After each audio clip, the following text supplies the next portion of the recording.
Bom dia, pessoal, bom dia. Quinta-feira, hein? 30 de julho de 2020. Esse ano que insiste em desafiar a gente, né não? Bom dia, Rezinha, bom dia, Zizi. Bom dia, galera. Bom dia, Gabriel. Pessoal chegando, Marcos Vinícius, bem-vindo. Mutsberg. Legal, galera. Pessoal chegando aí no Insta, pessoal chegando aí no Face. Bom dia, Simone. Bom dia, Daisy. Legal. O tema hoje é um tema bem bacana, viu?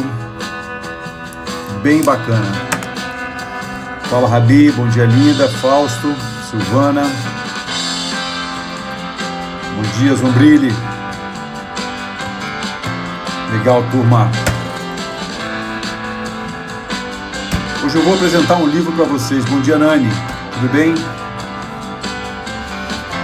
Legal, muito bom. Bom dia, Val. E aí? Legal, pessoal. Vamos lá, hein? Vamos começar o nosso dia, nossa jornada. Quinta-feira, véspera de sexta-feira. Amanhã é o último dia do mês. Concluindo essa jornada de julho. Concluindo esse período do ano. Começar março no sábado.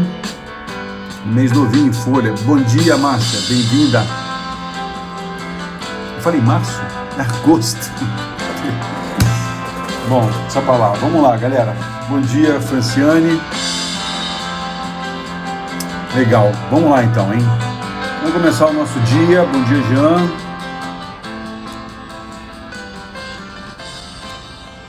Beleza, galera, vamos nessa. Nosso episódio número 19, hein? Já são 49 episódios desde a primeira temporada. Tudo isso, pessoal, vai ficar depois armazenado num único lugar, num único site, na escola virtual, no Enxad online.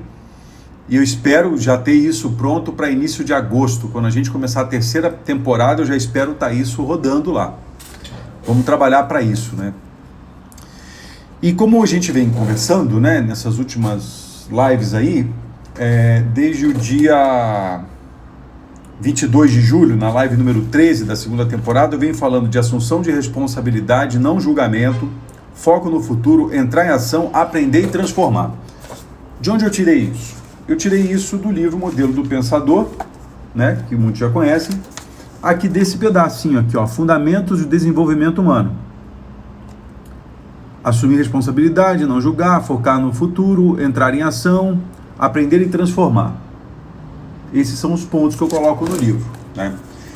E depois de ter publicado o livro, veio um sexto elemento, um sétimo elemento, na verdade, que é resultante disso tudo, que é o que eu chamo, o que se chama, né? Não fui eu que inventei essa expressão, a expansão da consciência, né? O que é exatamente a expansão da consciência, né? Para a gente tangibilizar esse negócio. É a abertura da nossa janela, né? Nós enxergamos o mundo a partir dos nossos olhos, dos nossos ouvidos, enxergamos o mundo a partir dos nossos olhos, ouvimos o mundo a partir dos nossos ouvidos, sentimos o mundo a partir do nosso nariz, da nossa boca, das nossas mãos. E, num certo sentido, na medida que a gente vai evoluindo nessa expansão dessa consciência, vão surgindo outros elementos, como a intuição, né? Como a sensitividade, para aqueles que acreditam. Então, isso é, de fato, um caminho de aperfeiçoamento e um caminho de expansão do humano que nós emprestamos para os cargos que a gente ocupa. Então, eu gosto dessa metáfora, eu gosto dessa alegoria, que expandir a consciência é o momento em que eu olho o mundo por essa janela, né? Então eu vejo, os meus limites estão aqui, e eu faço esse movimento, então a minha consciência se expande. Isso acontece em várias situações em que você está consciente da sua experiência vivida naquele momento. Lembra? Teve uma live para trás aí que a gente falou que a verdadeira sabedoria vem da reflexão da experiência vivida. Então, na medida que você vai refletindo sobre a experiência que você vive, e esse é o grande momento do aprendizado, não é na sala de terapia, não é na sala de coaching ou numa sala de aula, é na vida que você vive que você vai observando as suas experiências, e na medida que você vai observando essas experiências, você vai ganhando outros significados. E aí tem um crítico e escritor francês, cujo nome me foge agora, que ele convida cada um de nós a viver a vida com um olhar de turista. O que é o olhar de turista, pessoal? Anota essa expressão porque ela é muito legal. Olhar de turista é ver novidade naquilo que a maioria das pessoas vê rotina. Então imagina, por exemplo, você mora no Rio de Janeiro, né? Você passa todo santo dia em frente ao Cristo Redentor, ou em frente ao Pão de Açúcar, aquela obra da natureza maravilhosa que tem ali no aterro do Flamengo, na praia de Botafogo.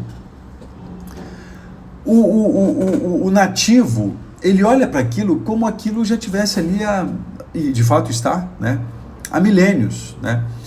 Mas ele não valoriza aquela paisagem. Mas o turista, quando vê, ele fica extasiado com aquilo, né?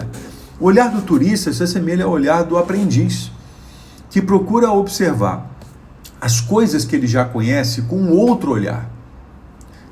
Procura já ler o livro que ele já leu com uma outra leitura. Procura ver um filme que ele já viu com uma outra expectativa, com uma outra perspectiva, até melhor dizendo do que expectativa. Então esse olhar de turista é você olhar a sua vida, que é uma rotina, que todo dia você se encontra com você mesmo, mas vendo em você uma novidade, porque hoje você é uma pessoa talvez diferente da que você foi ontem. Entende? Por isso que a ideia de buscar sempre uma meta, buscar sempre um objetivo, buscar sempre realizar um sonho, te prepara para se tornar alguém que você nunca foi, para você atingir um resultado que você nunca atingiu. E nesse sentido você vai precisar remodelar a sua mente, atualizar o seu software com a nova configuração que o mundo está nos oferecendo. Você quer ver um exemplo que eu fiquei me perguntando se deveria falar sobre isso ou não, mas eu acho que devo falar e estou em paz para falar isso, né?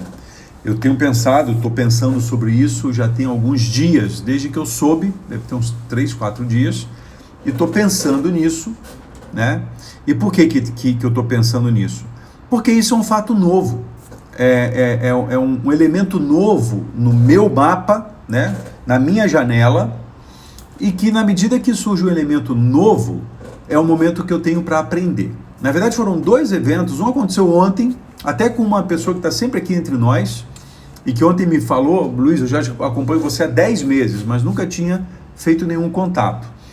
Que é uma pessoa que trabalha com um negócio muito legal e que é muito inovador, e que me convidou para aprender um pouco mais, para entender um pouco mais e ajudá-la na questão da estratégia desse negócio, para ajudá-la no seu próprio desenvolvimento como estrategista-chefe dessa empresa, e também para ajudar nessa organização, nessa empresa, a expandir o seu olhar para esse negócio do qual eles fazem parte, né?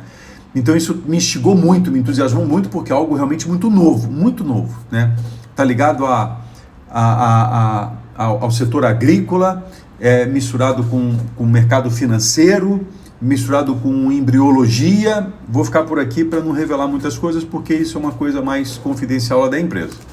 Então esse é um ponto que me entusiasmou. Mas o que eu queria falar mesmo, que está me ajudando muito a expandir minha consciência, e quando eu recebi a notícia e aquilo me trouxe interrogações na cabeça, olha o processo, né? Olha o processo. Eu vi a notícia, aquilo me trouxe interrogações. Há tempos passados, o que eu faria? Eu rejeitaria aquilo. Hoje eu paro, peraí, deixa eu aprender mais sobre isso. E eu quero compartilhar isso com você.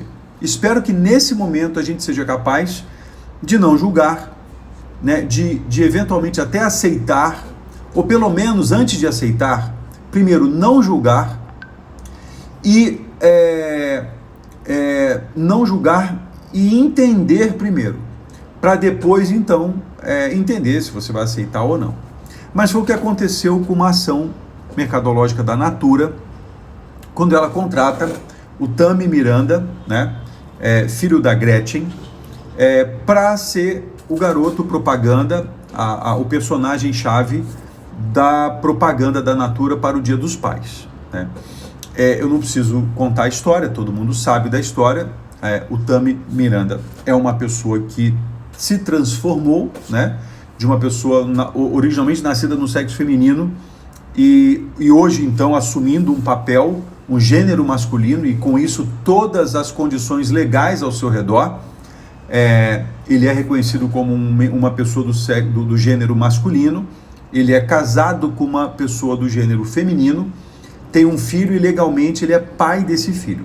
Então, à luz da estrutura jurídica, ele é homem, é pai e marido, ponto, né? Aí vem, esse é o mundo exterior, esse é o desenho que está dado. Aí vem o meu exercício pessoal de expansão de consciência. E esse jogo de expansão de consciência, pessoal, é um jogo de expansão e contração, expansão e contração, expansão e contração. Por horas a minha mente fala assim, cara, isso faz todo sentido, né? É um direito dele viver, é um direito dele escolher, é um direito de decisão pessoal, né? Então minha mente vai expandindo e por hora minha mente vai encolhendo, né? Vai contraindo. Pô, mas isso é contra as leis da natureza, isso é contra as leis de Deus, isso é contra e tal. Depois a minha mente vai expande de novo, depois ela contrai. Olha que interessante, ela expande em função de uma visão de futuro dessa situação e contrai em função de um aprendizado passado dessa situação. A expansão é a possibilidade do novo, a contração é a manutenção do antigo. Olha que coisa impressionante isso, galera. Eu estou me fazendo entender? Me fala se eu estou me fazendo entender, mandando um joinha, para ver se isso faz sentido, se eu estou me comunicando de maneira clara com você. Então, eu comecei a pensar em todas as situações em que eu estava mudando o patamar de conhecimento, né, ou mudando o patamar de percepção, de interpretação do mundo, e com isso revisando o meu mapa mental com o território aonde eu ando sobre ele. Revisando, aí eu comecei a fazer minhas elucubrações, né? Peraí, mas se fosse minha filha, né? Aí eu começo a sentir o momento, expansão e contração. Se fosse minha filha, pô, eu quero que ela seja feliz, isso expande. Ah, mas isso vai contra a minha natureza, isso encolhe. E desse movimento de expansão e encolhimento, e é um trabalho meu comigo mesmo, não tem crítica com relação ao Tami, não tem crítica em relação à mãe dele, não tem crítica em relação a nada. Aí eu vou olhar a percepção do mundo ao redor e vejo pessoas apoiando veementemente, sem nenhuma reflexão. Ah, ele faz o que ele quer, o que ele quer, o que ele quer, ponto. Eu respeito. E vejo pessoas bloqueando e rejeitando sem também nenhuma reflexão. Isso é um absurdo, é contra a natureza, sou contra. Então, pessoal, do meu ponto de vista, tá? Minha tão grande culpa. Qualquer posicionamento sem reflexão, para mim é um questionamento limitado. É um questionamento incompleto, porque não houve o processo de expansão e contração. Expansão e contração. Expansão e contração.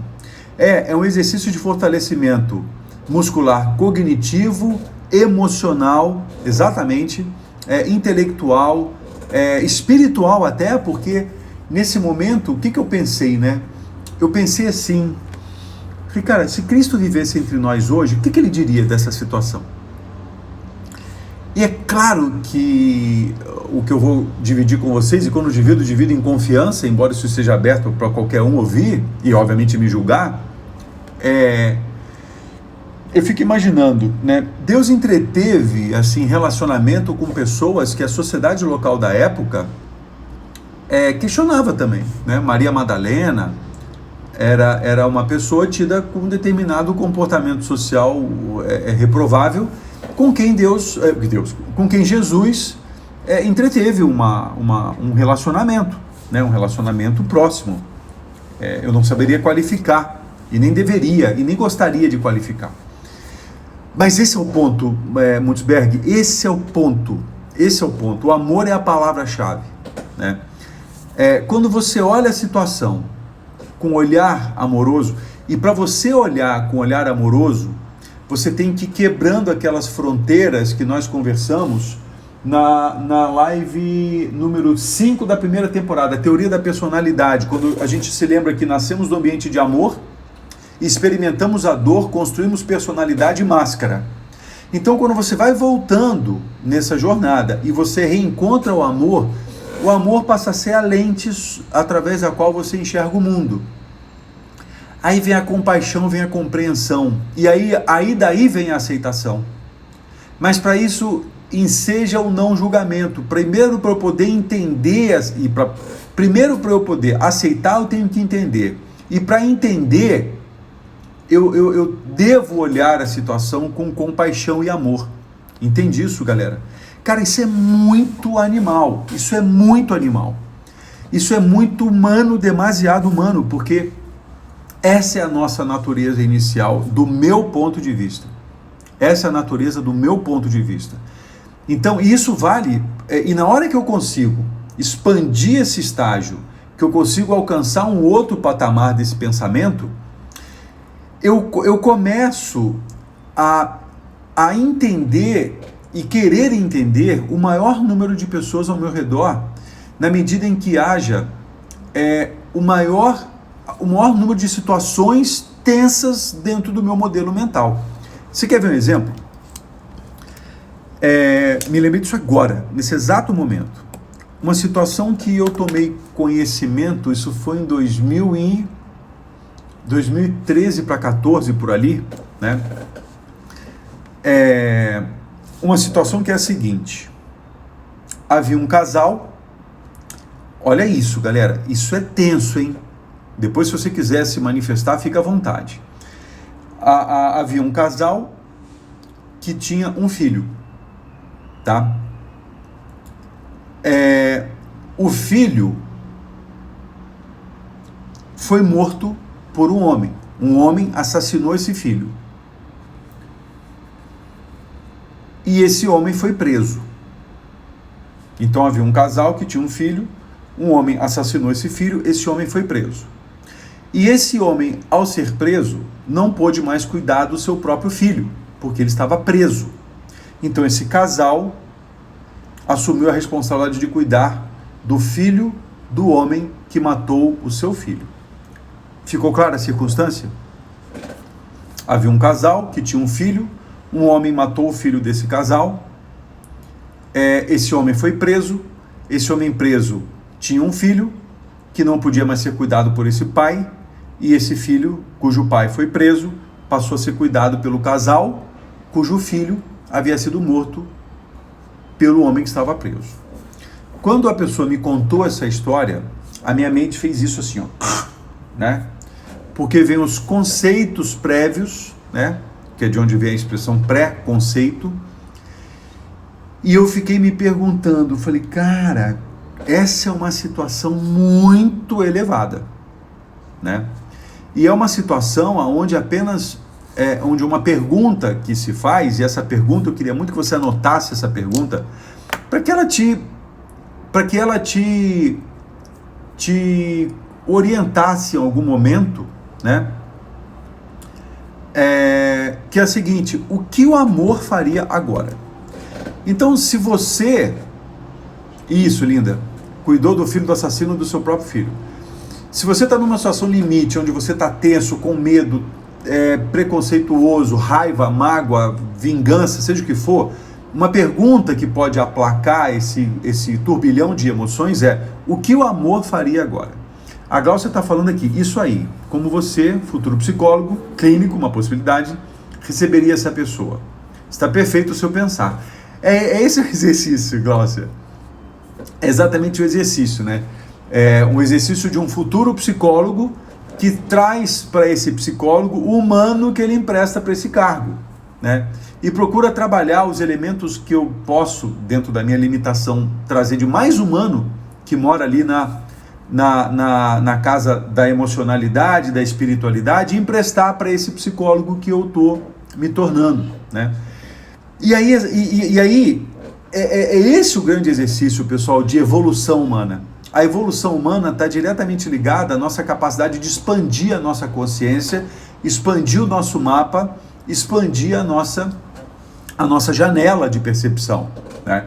Então aquilo que era inaceitável em determinada época da vida, portanto, o movimento de contração, passa a ser aceitável no movimento de expansão. Percebe isso? Em toda a sua trajetória você viveu isso. Em toda a sua trajetória você viveu isso. Se você um dia assumir, é impossível escrever de uma maneira que não seja com lápis. Agora você já começa a escrever com caneta. Não, eu jamais usaria barba. Agora todo mundo usa barba. Então, a diferença é que o movimento é a moda, onde você é arrastado por ela, portanto você é um coadjuvante, você é um instrumento, você é uma marionete do jogo, e a outra é a expansão da consciência, onde você deliberadamente procura aprender sobre as situações que te são apresentadas na vida. Entendeu? E aí é que você começa, de fato, a assumir a liderança sobre a sua própria vida. Não que o líder da sua própria vida não vá sentir tensão em situações novas. Ele vai sentir tensão, mas ele quer aprender. Ele tem o olhar do turista. Ele quer olhar aquilo como uma novidade e aprender tudo sobre aquele lugar. Ele quer estudar a geografia, ele quer estudar a economia daquele lugar, ele quer aprender sobre aquele lugar. Mas algumas pessoas vão impedi-lo, ou vão querer impedi-lo de aprender sobre aquilo. Isso não pode, isso é uma heresia, isso é pecado, isso não vale, isso não pode, isso não deve.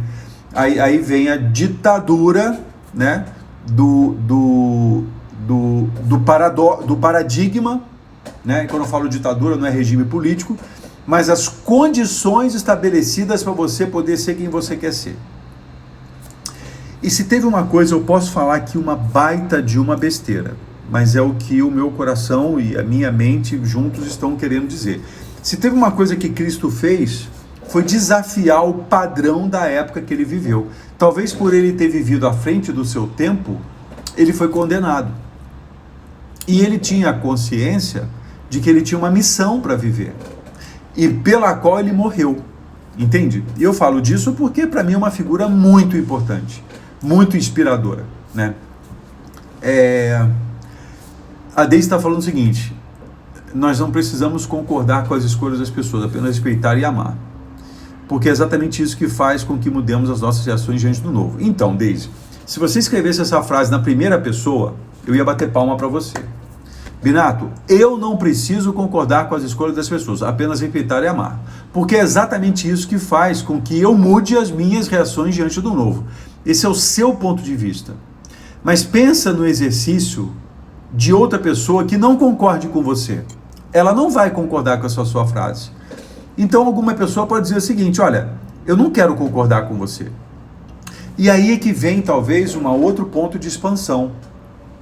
Tem pessoas com as quais eu convivo que concordam comigo. Tem pessoas com as quais eu convivo que não concordam comigo, e a gente continua convivendo. A questão é que há um espaço para o convívio nessa discordância. Talvez essa pessoa que não concorda comigo pode ultrapassar uma fronteira que me faça decidir o seguinte: olha, eu entendo, eu aceito, mas eu não quero conviver com você, porque isso não me faz bem. E aí eu libero, deixo a pessoa ir, entende? Ou eu me libero, eu me torno no direito de ir, mas eu não posso, não quero e não devo colocar as frases que eu deveria dizer na primeira pessoa na terceira e agora, hein? Na primeira do plural, entendeu? Nós não precisamos concordar, eu não preciso concordar, o outro não sei, eu não sei se ele tem essa necessidade de concordar, entende? E muitas pessoas, quando se manifestam aqui na nossa live, pessoal, coloca isso, né? Nós temos que mudar, nós temos que entender, nós temos que isso, nós temos que aquilo. Galera, começa a praticar, pelo menos nessa live, o seu ponto de vista, a sua percepção. Começa a construir ou trabalhar o indivíduo que você está construindo. Aí o Léo Floriano fala o seguinte: mas Binato, a grande polêmica gerada foi também em relação à empresa Natura, certo? Sobre a campanha publicitária. Aí a reflexão vai além da pessoa específica. Veja, a polêmica criada, Léo, no meu ponto de vista, não me diz respeito. A polêmica criada é um terreno fértil para quem quer viver na polêmica. Eu quero aprender sobre aquilo. Entende? Eu quero aprender primeiro sobre o meu ponto de vista, para depois eu verificar, porque dependendo do que eu apreenda sobre a minha reflexão, não há polêmica. Entende? Nesse exato momento, eu não vejo mais polêmica nisso. Eu vejo que a Natura tomou uma decisão empresarial, dentro de um posicionamento de aceitação da diversidade que ela faz, isso tem um certo grau de coerência. E o mais interessante, se alguém de marketing fosse analisar esse caso, ia falar, olha, é um caso de sucesso, porque a voz e a imagem da Natura está em todos os lugares. Entende? Então, eu gosto da ideia, eu gosto de pensar que a polêmica quando deixa eu construir a minha frase de maneira adequada e correta. Há uma polêmica nessa questão? Há uma polêmica nessa questão. Mas antes de olhar a polêmica dessa questão, eu quero olhar a polêmica que há na minha cabeça. Porque o que é a polêmica, né? A polêmica é esse jogo de concordo e discordo. Esse jogo de estar certo ou estar errado. Esse jogo de aceito ou não aceito. Mas como é que é esse jogo externo sem eu perceber como é que é esse jogo interno, entende? Então, na hora que eu harmonizo esse jogo interno, que eu tenho uma posição definida em relação a isso, a polêmica já tem um outro matiz. A polêmica já tem um outro significado. Essa é a expansão de consciência que eu estou convidando a gente a observar. Não tem nada a ver com a Natura, não tem nada a ver com o Tami, não tem nada a ver com o mundo exterior, tem a ver com como é que isso acontece dentro de mim. E quando eu tenho uma conclusão de como isso acontece dentro de mim, eu posso olhar para o cenário externo e aí, Léo, você, eu e qualquer outro teremos uma outra percepção dessa polêmica. Eu me fiz entender? Há uma polêmica, mas antes de eu entrar na polêmica, eu quero entender essa polêmica dentro de mim. A Cileide está falando, eu achei desnecessário o texto da campanha da Natura. Ok, ponto de vista dela, acabou, né? Responder por mim, primeiro eu tenho que entender o que eu penso, eu tenho que entender o autoconhecimento, como é que eu me posiciono disso a partir dos meus pensamentos.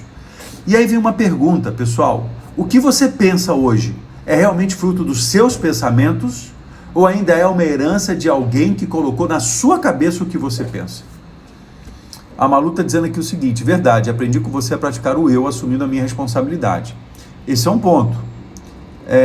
Que mais? A Sandrelli está falando o seguinte, acima da polêmica está a coerência no posicionamento da empresa. Isso o mercado respeita.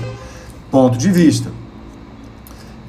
Linda Alves, né? Qual o meu posicionamento diante da polêmica e qual a aprendizagem disso? E isso, é essa reflexão que eu estou convidando a fazermos, pessoal. Nós, né? Uma boa parte de nós estamos com o olhar muito calibrado para fora. E quando eu olho só para fora, eu só olho pro exterior e não reflito sobre isso dentro de mim. A Aziza está falando, a polêmica desenvolve o pensamento crítico desde que eu não assuma um posicionamento fixo polaridade. É um ponto de vista, né? O Gabriel falando, valores ou paradigmas? Então, vai depender do ponto de vista e da forma como você reflete. Quando você desafia um paradigma, você está desafiando crenças que vão talvez ressignificar seus valores. Entende? Então, por exemplo, eu ouvi pessoas falando, esse exemplo da Natura coloca em xeque um valor meu que é família.